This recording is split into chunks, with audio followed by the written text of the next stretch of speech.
Hello guys, आप सबका स्वागत है हमारे YouTube channel the black zero में। मैं मोहम्मद कमर आप लोगों के लिए लेकर आया हूँ मैं स्पेशल क्लास। आज के स्पेशल क्लास में सब्जेक्ट है मेंटल एबिलिटी यानी रीजनिंग, हिंदी में बोल सकते हो उसे तर्क शक्ति। सबसे पहले हम लोग जानेंगे कि मेंटल एबिलिटी होता क्या है।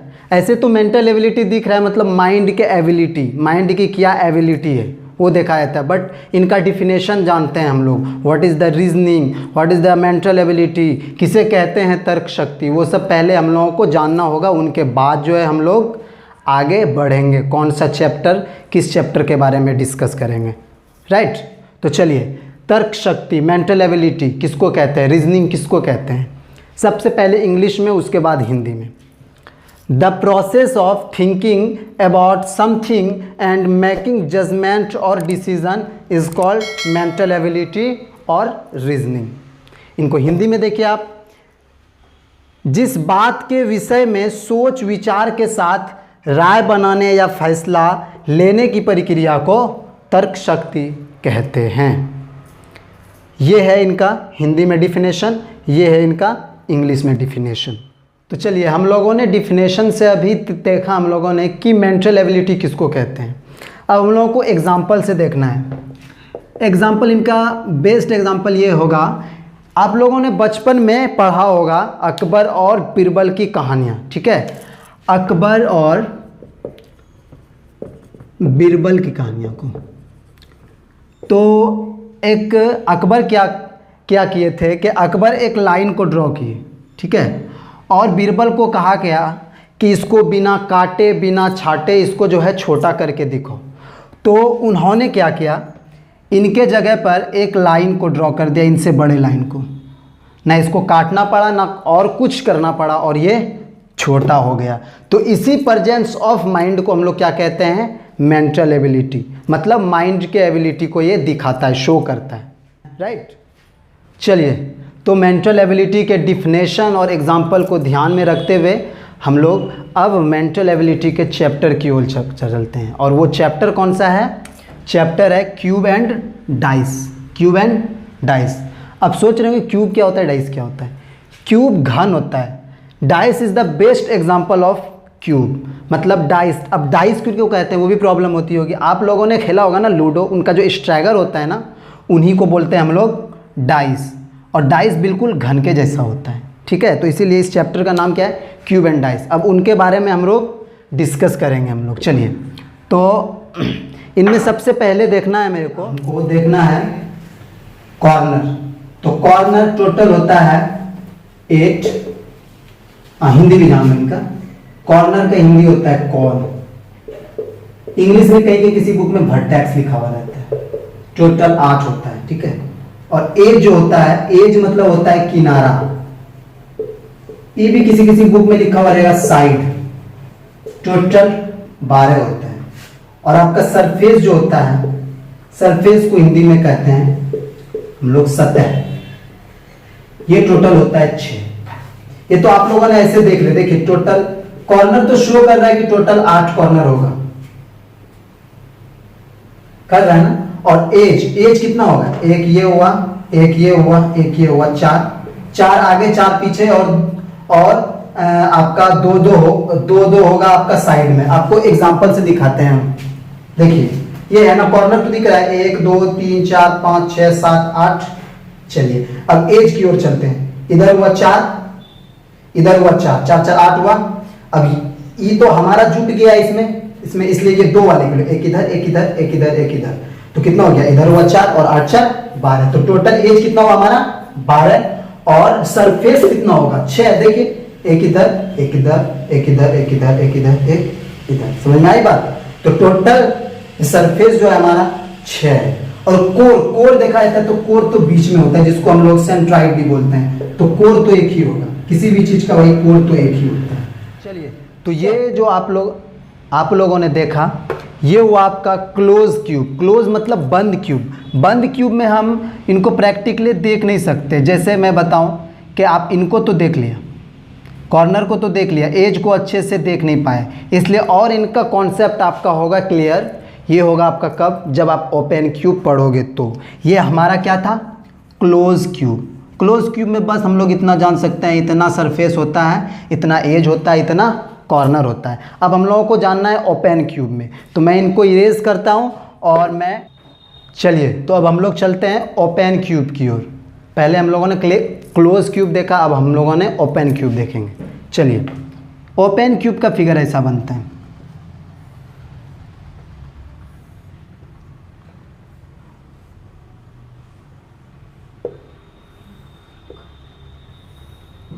ये हुआ आपका ओपन क्यूब। देखिए अब इनमें कैसे, मैं 4 को यहाँ से यहाँ लिखा 1 2 3 4 5 6। अब इनमें मज़ेदार कॉन्सेप्ट ये है कि इनके बगल वाला, बगल एडजेसेंट में लिख देता हूँ। एडजेसेंट मतलब होता है पड़ोसी।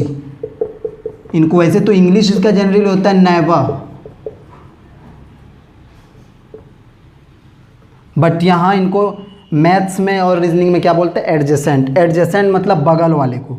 तो बगल वाला जो सरफेस है इनका, ये हुआ आपका एडजेसेंट। ये और ये तीनों आपका क्या हुआ है, एडजेसेंट। 1 का एडजेसेंट।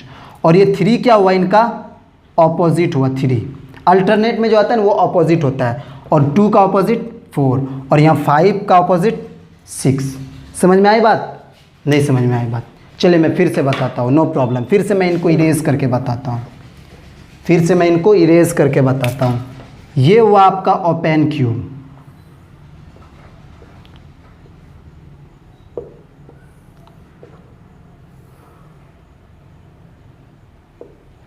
अगर यहाँ 1 हमने लिखा 1, तो इनका एडजेसेंट हो जाएगा आपका ये सरफेस और ये सरफेस। बगल वाले को बोलते हैं एडजेसेंट सरफेस।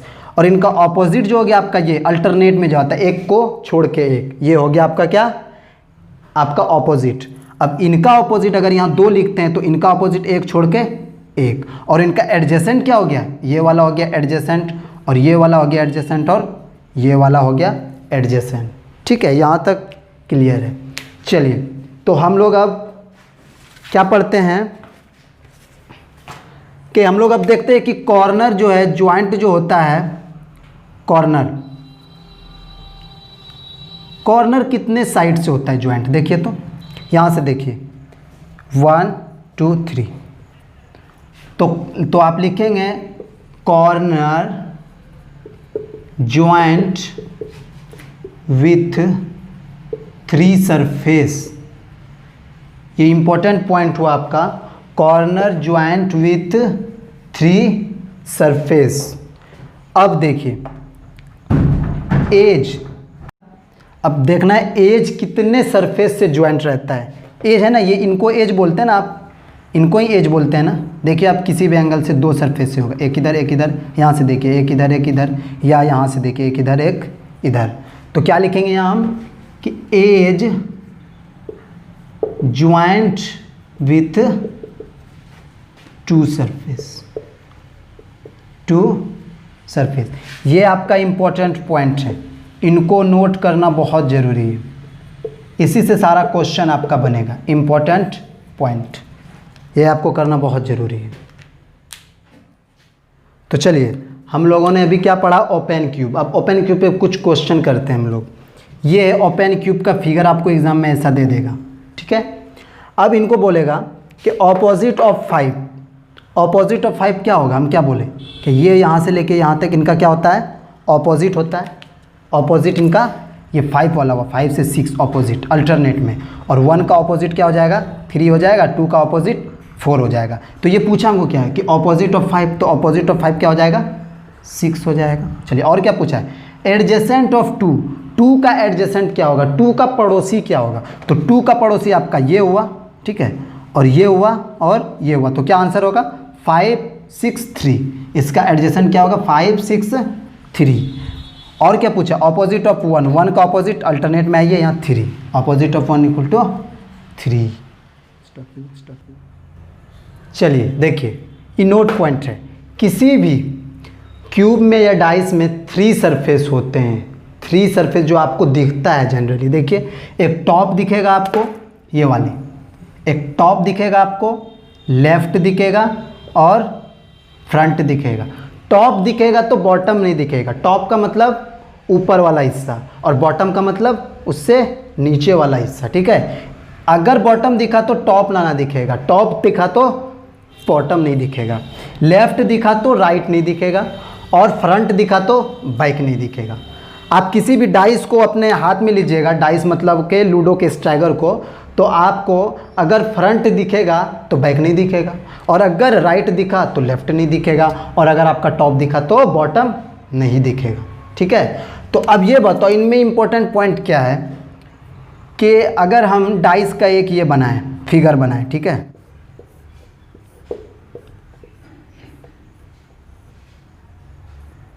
ये वाली दिख रहा है, ये हुआ फ्रंट आपका, ये हुआ टॉप और ये हुआ राइट। तो आप बताओ कि डाइस में कितने अंक होते हैं, कितने डिजिट होते हैं? 6 सरफेस होते हैं तो 6 होंगे, 1 2 3 4 5 6। लेकिन टोटल डिजिट का नंबर जो होता है टोटल, वो कितना होता है? 7 हो जाता है। क्यों? अब क्यों, ये यहाँ इम्पोर्टेंट पॉइंट यहाँ ये करना है। अगर कोई आप अगर बीच में बैठे हैं, ठीक है, आप बीच में बैठे हैं दूसरे स्थान पे, ठीक है, तो इधर से दूसरा नहीं तीसरा ही लीजिए, इधर आपका 2 आदमी होगा, इधर आपका 2 आदमी होगा, तो आप बीच में बैठे हैं तीसरे स्थान पे, तो आप आगे से आदमी बोलेगा कि तीसरे स्थान पे, पीछे से तीसरे स्थान पे, तो 3 3 6 हो गया। बट वहाँ आदमी कितना है? आदमी वहाँ तो 5 ही है ना, आदमी तो 5 ही हुआ ना, लेकिन आपका जोड़ क्या हो रहा है? 3, क्योंकि 3 कॉमन हो जाएगा। आप जहाँ बैठे हो वो कॉमन, एक बार लेफ्ट से आएगा, एक बार राइट से आएगा, तो आपका क्या हो जाएगा? वो कॉमन हो जाएगा, ठीक है। इसलिए यहाँ जो आपका हो जाता है टोटल नंबर ऑफ डिजिट वो हो जाएगा 7 हो जाएगा, ठीक है।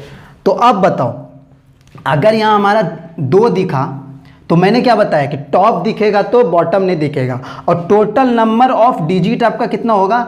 7। तो इसमें और कितना बचा? 5 होगा तो कहाँ होगा? बॉटम में होगा, जो हाइड है, हमको दिख नहीं रहा है। चलिए अब यहाँ 4 होगा तो 3 और होना चाहिए, क्योंकि टोटल नंबर ऑफ डिजिट कितना है? 7। तो आपका 3 और होना चाहिए। तो ये अगर फ्रंट में है तो बैक में 3 होगा, हमारा 3 दिख नहीं रहा है। चलिए अब यहाँ अगर 1 होगा, 1 तो 6 एक साथ 6 आपका कहाँ हो जाएगा? ये राइट में है तो लेफ्ट में हो जाएगा 6। समझ में आई बात? तो चलिए ये फिगर से हम लोग देखते हैं इनको। टोटल नंबर ऑफ डिजिट क्या होता है? 7 होता है। मैं आपको अभी बताया just, total number of digit क्या होता है? 7 होता है। इनको ध्यान में रखिए और क्वेश्चन बनाइए। बताइए यहाँ 5 दिया हुआ है ना, तो 5 इनका मतलब 5 2 7 होना चाहिए। तो 7 इसका क्या है? ये टॉप पे है तो ये बैक में होगा, ठीक है। 6 1 बैक में होगा और ये 4 4 3, मतलब सम इसका नहीं आना चाहिए। अगर यहाँ 5 आए तो 2 कहीं नहीं आना चाहिए, इनमें से दोनों में से कहीं नहीं आना चाहिए। अगर यहाँ 6 आ गया तो 1 इनमें से नहीं आना चाहिए। अगर यहाँ 4 आ गया तो 3 इनमें से नहीं आना चाहिए। अब मैं एक क्वेश्चन एग्जाम्पल से मैं लेता हूँ। अगर मैं एक फिगर बना दिया ऐसा करके, ऐसा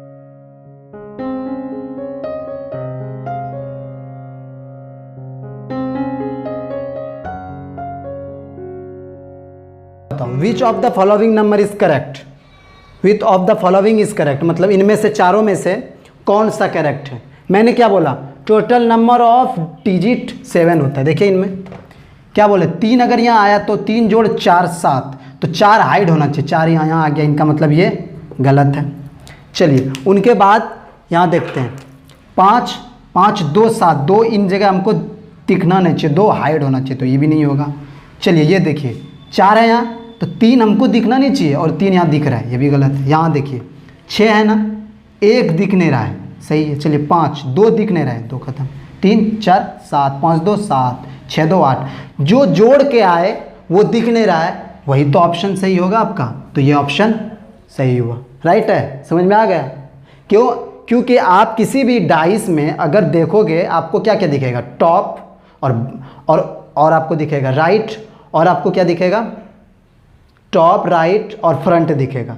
चाहे फ्रंट दिखे तो बैक नहीं दिखेगा आपको, या बैक दिखे तो फ्रंट नहीं दिखे, राइट दिखे तो लेफ्ट ना, लेफ्ट दिखे तो राइट ना दिखेगा। और आपका एक क्या बच गया? फ्रंट बैक राइट लेफ्ट और टॉप टू बॉटम। टॉप दिखे तो बॉटम नहीं दिखेगा, बॉटम दिखे तो टॉप नहीं दिखेगा। ठीक है, तो उन्हीं को ध्यान में रखते हुए इस क्वेश्चन को बनाते हैं। तो क्वेश्चन सॉल्व हो गया, यही इसका कॉन्सेप्ट। चलिए, आप लोगों ने ओपन क्यूब के कॉन्सेप्ट को पढ़ा बट ओपन क्यूब के क्वेश्चन को नहीं पढ़ा। चलिए क्वेश्चन को डील करते हैं। क्या question? A cube has 6 different colours. मैंने जाना था कि 6 फेस होता है, क्यूब में क्या होता है? 6 face, on it 6 faces. 6 faces तो होते हैं बट यहाँ क्या हुआ है? डिफरेंट कलर्स है।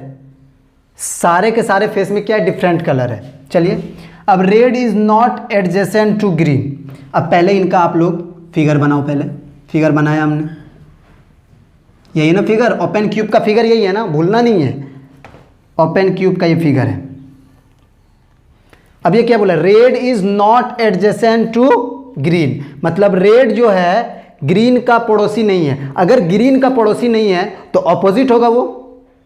दो ही बात है ना इनमें, एडजेसेंट और ऑपोजिट की बात हो रही है। अगर एडजेसेंट नहीं है तो वो ऑपोजिट है, अगर ऑपोजिट नहीं है तो वो क्या है? एडजेसेंट है। तो रेड क्या बोल रहा है? Red is not adjacent to green. अगर रेड का एडजेसेंट नहीं है ग्रीन तो ना ग्रीन यहाँ होगा, ना यहाँ होगा, ना यहाँ होगा, क्योंकि ये तीनों क्या है? इसका एडजेसेंट है। तो अगर एडजेसेंट नहीं है तो वो तो ऑपोजिट होगा, और इसका ऑपोजिट क्या होगा? ये। और इनका एडजेसेंट ये भी होगा, क्योंकि फिर से जो घूमोगे ये क्यूब जो फिर से पैक हो जाएगा, क्यूब जो लगता है और फिर से जो पैक जो हो जाता है वो तो एडजेसेंट में ही आ जाएगा ना। ये तो ओपन क्यूब है ना, क्लोज क्यूब में ये छोर वो छोर फिर जाके मिल जाएगा ना। तो ये भी आपका क्या हो जाएगा? एडजेसेंट हो जाएगा। ये एडजेसेंट हुआ, ये एडजेसेंट हुआ, और ये एडजेसेंट हुआ, और ये एडजेसेंट हुआ। मैं बताना भूल गया था, ये भी एडजेसेंट ही हुआ। चारों के चारों आपका क्या हुआ? एडजेसेंट। बट ऑपोजिट तो एक ही होगा। ठीक है, तो अगर ये एडजेसेंट नहीं है ग्रीन कलर किसका? रेड का, तो इसका मतलब वो ऑपोजिट होगा। हमेशा ध्यान में रखिएगा, मैं भी नोट में लिखा दूंगा कि अगर एडजेसेंट नहीं है तो वो आपका ऑपोजिट होगा, अगर ऑपोजिट नहीं है तो वो क्या होगा? एडजेसेंट होगा। तो चलिए, रेड आपका क्या है? Red is not adjacent to green. अगर ग्रीन अगर इसका एडजेसेंट नहीं है, इसका मतलब इसका ऑपोजिट है। तो ये हो गया इसका क्या? ऑपोजिट। अब चलिए, yellow is adjacent to black. Yellow जो है एडजेसेंट इज ब्लैक। येलो को अगर यहाँ मैं लिख देता हूँ, इनका तो एडजेसेंट ये भी हुआ, ये भी हुआ, ये भी हुआ, किसी में डाल दो इनको। नहीं, ये नहीं हुआ, ये इनका ऑपोजिट, ये इनका एडजेसेंट नहीं हुआ। मेरे पास वैकेंट जो है, वैकेंट हमारे पास क्या बोलते हैं? फेस जो है 3 है, 1 2 3। बट येलो का ये हो गया ऑपोजिट, तो अभी तो मेरे पास 2 बचा हुआ है। तो 2 बचा हुआ है, तो ये क्या बोल रहा है? Yellow is adjacent to black. तो yellow is adjacent to black, तो ब्लैक तो ये हो जाएगा या ये हो जाएगा, तो कोई एक में लिखो आप। अभी तो और बाकी है ना क्वेश्चन, अभी और पॉइंट बाकी है। चलिए, black is adjacent to pink. अब ब्लैक क्या है? Adjacent to pink. ये इसका जो एडजेसेंट होगा ये होगा या ये होगा? ये तो ऑपोजिट होगा। मैं पहले बताएं, ये और ये ऑपोजिट होता है। तो एक बचा हुआ ये, तो ये क्या बोला है? Black is adjacent to pink. तो पिंक आपका यहाँ हो जाएगा, pink. Then which colour is opposite to blue. तो which colour is opposite to blue. अब एक ही फेस बताए तो यहाँ ब्लू लिख दो आप। यहाँ ब्लैक है ना, ब्लैक में BL दे दो और ब्लू में सिर्फ B दे दो। Which colour is opposite to blue. तो ब्लू इस जगह लिखा जाएगा। अब इसका ऑपोजिट क्या हुआ? B का हुआ, येलो हुआ ऑपोजिट। तो इसका आंसर क्या हो जाएगा? Yellow is opposite, yellow is opposite to blue. देखिए क्वेश्चन कितना भारी लग रहा है, बोले कि इंग्लिश में इतना बड़ा क्वेश्चन, बट कुछ नहीं है। आप इनको पॉइंट बाय पॉइंट पढ़ो, कुछ नहीं है। फिर मैं एक बार बताता हूँ आपको फिर से। एक cube has different colour on it's 6 faces. हम जानते हैं कि क्यूब में 6 फेस होता है भाई, तो 6 फेस है। चलो, बट यहाँ एक चीज़ है आपका कि ये बोल दिया डिफरेंट कलर्स है। चलिए, डिफरेंट कलर्स है, चलिए कोई बात नहीं। Red is not adjacent to green. पहले हम लोग फिगर को ड्रॉ करेंगे। फिगर जो बताया मैंने ओपन क्यूब का, फिगर को ड्रॉ किया। Red is not adjacent to green, मतलब रेड जो है ग्रीन का एडजेसेंट नहीं है। जब एडजेसेंट नहीं तो ऑपोजिट होगा। इसमें 2 ही बात है, एडजेसेंट है, अगर है नहीं तो ऑपोजिट होगा, अगर ऑपोजिट नहीं है तो एडजेसेंट होगा। तो यहाँ एडजेसेंट नहीं है रेड किसका? ग्रीन का, तो इसका मतलब ऑपोजिट होगा, ऑपोजिट दे दिए। चलिए नेक्स्ट पॉइंट की ओर। Yellow is adjacent to black. Yellow is adjacent is black. Yellow is adjacent to black. हाँ, इनका ये हो गया एडजेसेंट में, चाहे यहाँ लिखो या यहाँ लिखो, यहाँ तो पहले से लिखा हुआ है और ये आप तो लिख नहीं सकते क्योंकि ये ऑपोजिट हुआ। तो वैकेंट मेरे पास जो फेस है वो 2 फेस है, एक ये और एक ये, किसी एक में लिख देते हैं ब्लैक। चलिए अब नेक्स्ट पॉइंट की ओर चलते हैं हम लोग। ब्लैक इज एडजेसेंट टू क्या, pink. Black is adjacent to pink, black यहाँ दिया हुआ है और इसका ऑपोजिट सिर्फ ये है, तो पिंक दे देते हैं। यहाँ तो होगा नहीं क्योंकि ये क्या है, इनका एडजेसेंट है, ये इसका ऑपोजिट है पिंक, तो इनमें दे दिए। अब क्वेश्चन क्या पूछा है, then which colour is opposite to blue, तो ब्लू का ऑपोजिट क्या होगा, तो ब्लू इस जगह दे देंगे, ब्लू का ऑपोजिट क्या होगा, yellow, yellow is the opposite to blue. ये क्वेश्चन आप लोग को समझ में आ गया है ना। चलिए अब एक नोट पॉइंट में लिख देता हूँ। चलिए तो ओपन क्यूब में मैंने क्या बताया, एडजेसेंट होगा तो ऑपोजिट नहीं होगा और ऑपोजिट होगा तो एडजेसेंट होगा, ऑपोजिट नहीं होगा तो एडजेसेंट होगा। तो इनको मैं बता तो दिया बट इनको नोट पॉइंट में लिखना बहुत इंपॉर्टेंट। मैं इतना बार इनको क्यों बोल रहा हूँ, क्योंकि ये बहुत ही ज़्यादा इंपॉर्टेंट पॉइंट है। If it will be not opposite colour, अगर ऑपोजिट कलर नहीं है तो then definitely will be adjacent colour, तो वो क्या होगा, एडजेसेंट कलर होगा ही होगा।